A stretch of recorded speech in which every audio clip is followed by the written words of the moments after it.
Good morning. Welcome back to Ladybug Grace. Today is Tuesday, July 28th. We're going to be reading through 2 Kings 9 and 10, Mark 5, and Psalm 25 hopefully will be on the end. If the video is too long, it'll be in a separate folder. And Proverbs 28 is already in the separate folder. So let's get started with 2 Kings 9. We're over here. Jehu anointed king of Israel. The prophet Elisha summoned a man from the company of the prophets and said to him, "Tuck your cloak into your belt, take this flask of olive oil with you, and go to Ramoth Gilead. When you get there, look for Jehu, son of Jehoshaphat, the son of Nimshi. Go to him and get him away from his companion, and take him into the inner room. Then take the flask and pour the oil on his head and declare, 'This is what the Lord says, I anoint you king over Israel.' Then open the door and run, don't delay." So the young prophet went to Ramoth Gilead. When he arrived, he found the army officers sitting together. I have a message for you, commander," he said. "For which of us?" asked Jehu. "For you, commander," he replied. Jehu got up and went into the house. Then the prophet poured the oil on Jehu's head and declared, "This is what the Lord, the God of Israel, says.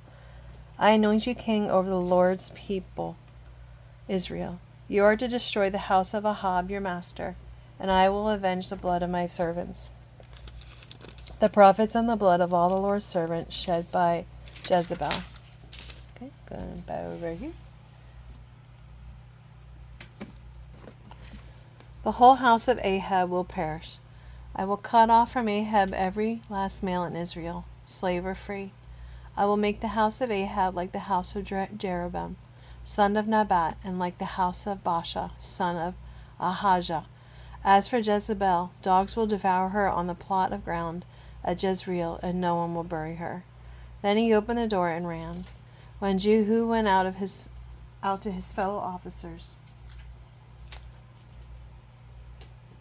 one of them asked him, "Is everything all right? Why did the maniac come to you?" "You know the man and the sort of things he says," Jehu replied. "That's not true. Tell us." Jehu said, "Here is what he told me. This is what the Lord says. I anoint you king over Israel." They quickly took their cloaks and spread them under him on the bare steps. Then they blew the trumpet and shouted, "Jehu is king." Jehu kills Joram and Ahaziah. So Jehu, son of Jehoshaphat, the son of Nimshi, conspired against Joram. Now Joram and all of Israel had been defending Ramoth Gilead against Hazael, king of Aram. But King Joram had returned to Jezreel to recover from the wounds the Arameans had inflicted on him in the battle with Hazael, king of Aram. Jehu said, "If you desire to make me king, don't let anyone slip out of the city to go and tell the news to Jezreel." Then he got into his chariot and rode to Jezreel, because Joram was resting there, and Ahaziah, king of Judah, had gone down to see him. When the lookout standing on the tower in Jezreel saw Jehu's troops approaching, he called out, "I see some troops coming." "Get a horseman," Joram ordered. "Send him to meet them and ask, 'Do you come in peace?'" The horseman rode off to meet Jehu and said, "This is what the king says. Do you come in peace?" "What do you have to do with peace?" Jehu replied. "Fall in behind me." The looker reported, "The messenger has reached them, but he isn't coming back." So the king sent out a second horseman. When he came to them, he said, "This is what the king says. Do you come in peace?" Jehu replied, "What do you have to do with peace? Fall in behind me." The lookout reported, "He has reached them, but isn't coming back either. The driving is like that of Jehu, son of Nimshi. He drives like a maniac." "Hitch up my chariot," Joram ordered. And when it was hitched up, Joram, king of Israel, and Ahaziah, king of Judah, rode out, each in his own chariot, to meet Jehu. They meet him at the plot of ground that had belonged to Naboth, to the Jezreel. Did I say that right? Jezreelite. When Joram saw Jehu, he asked, "How have you come in peace, Jehu?" How can there be peace? Jehu replied. As long as the idolatry and witchcraft of your mother Jezebel abound. Joram turned about and fled, calling out to Ahaziel, treachery, Ahaziah. Then Jehu drew his bow and shot Joram between the shoulders. The arrow pierced his heart, and he slumped down his chariot. Jehu said to Bidkar, his chariot officer, "Pick him up and throw him on the field that belonged to Naboth the Jezreelite. Remember how you and I were riding together in chariots behind Ahab his father, when the Lord spoke this prophecy against him. Yesterday I saw the blood of Naboth and the blood of his sons, declares the Lord, and I will surely make you pay for it on his plot of ground, declares the Lord.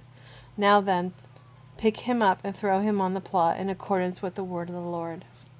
When Ahaziah, king of Judah, saw what had happened, he fled up the road to Beth-Hagan.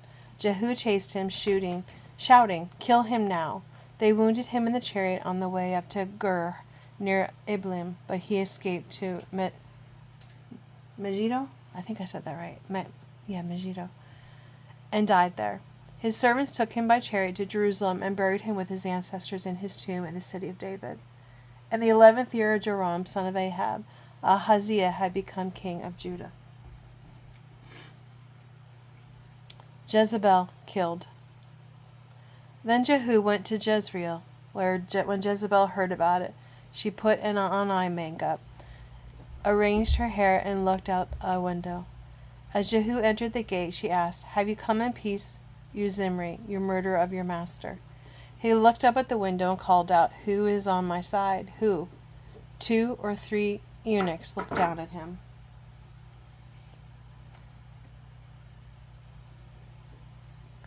"Throw her down," Jehu said. So they threw her down, and some of her blood spattered the wall and the horses as they trampled her underfoot.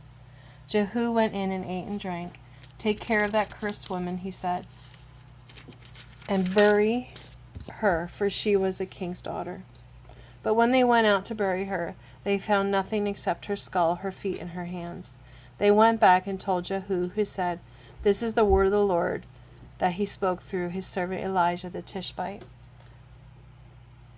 On the plot of ground of Jezreel, dogs will devour Jezebel's flesh. Jezebel's body will be like dung on the ground and in the plot at Jezreel, so that no one will be able to say, 'This is Jezebel.'" That is the end of 9. Now we're going to go to 10.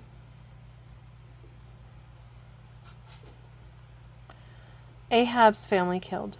Now they were in Samaria 70 sons of the house of Ahab.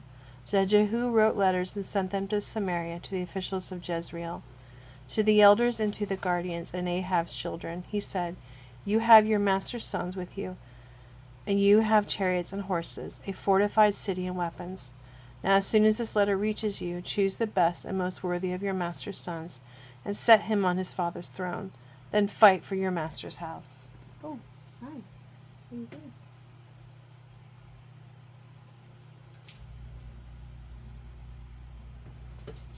There we go. Sorry, I had a kitten escaping again.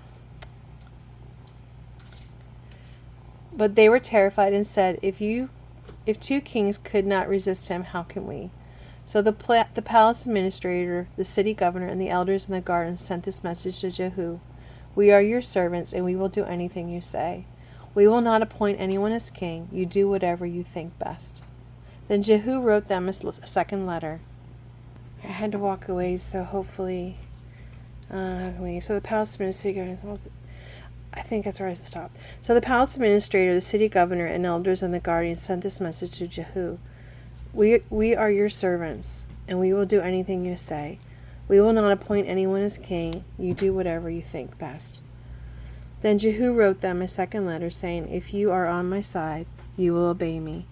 Take the heads of your master's sons and come to me in Jezreel by this time tomorrow." Now the royal princes, 70 of them, were with the leading men of the city, who were rearing them. When the letter arrived, these men took the princes and slaughtered all 70 of them. They put their heads in baskets and sent them to Jehu in Jezreel. When the messenger arrived, he told Jehu they had brought the heads of the princes. Then Jehu ordered, "Put them in 2 piles at the entrance of the city gate until morning." The next morning Jehu went out. He stood before all the people and said, "You are innocent. It was I who conspired against my master and killed him. But who killed all these? Know then that not a word the Lord has spoken against the house of Ahab will fail. The Lord has done what he announced through his servant Elijah." So Jehu killed everyone in Jezreel who remained in the house of Ahab, as well as all his chief men, his close friends and his priests, leaving him no survivor. Jehu then set out and went towards Samaria. At Beth Eked of the shepherds, he met some relatives of Ahaziah, king of Judah, and asked, "Who are you?" They said, "We are relatives of Ahaziah, and we have come down to greet the families of the king and of the queen mother." "Take them alive," he ordered. So they took them alive and slaughtered them by the well of Beth Eked. 42 of them. He left no survivor. After he left there, he came upon Jehonadab, son of Rechah, who was on his way to meet him. Jehu greeted him and said, "Are you in accord with me, and as I am with you?" "I am," Jehonadab answered. "If so," said Jehu, "give me your hand." So he did, and Jehu helped him up into the chariot. Jehu said, "Come with me and see my zeal for the Lord." Then he had him ride along in his chariot. When Jehu came to Samaria, he killed all who were left there at Ahab's family. He destroyed them according to the word of the Lord spoken to Elijah. Servants of Baal killed. Then Jehu brought all the people together and said to them, "Ahab served Baal a little. Jehu will serve him much. Now summon all the prophets of Baal, all his servants and all his priests. See that no one is missing, because I am going to hold a great sacrifice for Baal. Anyone who fails to come will no longer live." But Jehu was acting deceptively in order to destroy the servants of Baal. Jehu answered, "Call an assembly in honor of Baal." So they proclaimed it. Then he sent word throughout Israel, and all the servants of Baal came. Not one stayed away. They crowded into the temple of Baal until it was full from one end to the other. And Jehu said to the keeper of the wardrobe, "Bring robes for all the servants of Baal." So he brought out robes for them. Then Jehu and Jehonadab, son of Rechab, went into the temple of Baal. Jehu said to the servants of Baal, "Look around and see that no one who serves the Lord is here with you, only servants of Baal."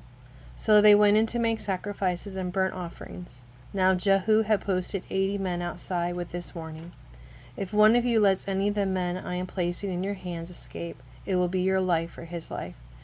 As soon as Jehu had finished making the burnt offering, he ordered the guards and officers, "Go in and kill them. Let no one escape." So they cut them down with the sword. The guards and officers threw the bodies out and then entered the inner shrine of the temple of Baal. They brought the sacred stone out of the temple of Baal and burned it. They demolished the sacred stone of Baal and tore down the temple of Baal, and people have used it for a latrine to this day. So Jehu destroyed Baal worship in Israel. However, he did not turn away from the sins of Jeroboam, son of Nebat, which he had caused Israel to commit. The worship of the golden calves at Bethel and Dan. The Lord said to Jehu, "Because you have done well in accomplishing what is right in my eyes, and have done to the house of Ahab all I had in mind to do, your descendants will sit on the throne of Israel to the 4th generation."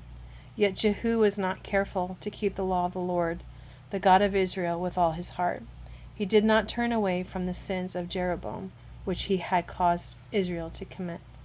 In those days the Lord began to reduce the size of Israel. Hazael overpowered the Israelites throughout their territory east of the Jordan and all the land of Gilead. Oh, all right, pick up a cat. The region of Gad, Reuben, and Manasseh, from Aurora by the Arnon Gorge through Gilead and to Bashan. As for the other events of Jehu's reign, all he did and all his achievements, are they not written in the book of the annals of the king of Israel? Jehu rested with his ancestors and was buried in Samaria. and Jehoahaz the son succeeded him as king. The time that Jehu reigned over Israel and Samaria was 28 years. And that is the end of 2 Kings, so I'm going to pause for a moment. Okay, we're ready to move on. So this is going to be its own video. It's getting long here. So Mark 5. Jesus sends demons into a herd of pigs. I remember this story, do you? They went across the lake to the region of the Gerasenes. When Jesus got out of the boat, a man with an impure spirit came from the tombs to meet him. This man lived in the tombs, and no one could bind him any more, not even with a chain, for he had often been chained hand and foot. But he tore the chains apart and broke the irons of his feet. No one was strong enough to subdue him. Night and day, among the tombs and in the hills, he would cry out and cut himself with stones. When he saw Jesus from a distance, he ran and fell on his knees in front of him. He shouted at the top of his voice, "What do you want with me, Jesus, Son of the Most High God? In God's name, don't torture me." For Jesus had said to him, "Come out of this man, you impure spirit." Then Jesus asked him, "What is your name?" "My name is Legion," he replied, "for we are many." And he begged Jesus again and again not to send them out of the area. A large herd of pigs was feeding on the nearby hillside. The demons begged Jesus, "Send us into the pigs, allow us to go into them." He gave them permission, and the impure spirits came out and went into the pigs. The herd, about 2,000 number, rushed down the steep bank into the lake and were drowned. Those tending the pigs ran off and reported this to the town and countryside, and the people went out to see what happened. When they came to Jesus, they saw the man who had been possessed by the legion of demons. Sitting there, dressed and in his right mind, they were afraid. Those who had seen it told the people what had happened to the demon-possessed man, and told about the pigs as well. Then the people began to plead with Jesus to leave their region. As Jesus was getting into the boat, the man who had been demon-possessed begged to go with him. Jesus did not let him, but said, "Go home to your own people and tell them how much the Lord has done for you, and how he has had mercy on you." So the man went away and began to tell in the Decapolis how much Jesus had done for him, and all the people were amazed. Jesus heals a bleeding woman and restores a girl to life. When Jesus had again crossed over by the boat to the other side of the lake, a large crowd gathered around him while he was by the lake. Then out of the synagogue, leaders named Jairus came, and when he saw Jesus, he fell to his feet. He pleaded earnestly with him, "My little daughter is dying. Please come and put your hands on her so that she will be healed and live." So Jesus went with him. A large crowd followed and pressed around him. And a woman was there who had been subject to bleeding for 12 years. She had suffered a great deal under the care of many doctors and spent all she had, yet instead of getting better, she grew worse. When she heard about Jesus, she came up behind him in the crowd and touched his cloak, because she thought, "If I just touch his clothes, I will be healed." Immediately her bleeding stopped, and she felt in her body that she was freed from her suffering. At once Jesus realized that power had gone from him. He turned around in the crowd and asked, "Who touched my clothes?" "You see the people crowding against you," his disciples answered, "and yet you can ask who touched me?" But Jesus kept looking around to see who had done it. Then the woman, knowing that what had happened to her, came and fell at his feet, trembling with fear, told him the whole truth, and he said to her, "Daughter, your faith has healed you. Go in peace and be freed from your suffering." While Jesus was speaking, some people came from the house of Jairus, the synagogue leader. "Your daughter is dead," they said. "Why bother the teacher any more?" Overhearing what they said, Jesus told him, "Don't be afraid, just believe." He did not let anyone follow him except Peter, John, the brother of James. When they came to the home of the synagogue leader, Jesus saw a commotion, with people crying and wailing loudly. He went in and said to them, "Why all this commotion and wailing? The child is not dead but asleep." But they laughed at him. After he put them all out, he took the child's father and mother and disciples who were there with him, and went in where the child was. He took her by the hand and said to her, "Tabitha, cum," which means, "Little girl, I say to you, get up." Oh, Talitha koum, which means, "Little girl, I say to you, get up." Immediately the girl stood up and began to walk around. She was 12 years old. As at this they were completely astonished. He gave strict orders not to let anyone know about this and told them to give her something to eat. Well, that's the end of today's video. Wow, 20 minutes for all that. Like I said, Psalm 25 will be in a separate folder, and as well as Proverbs will be in its own folder. Have a great day, everybody.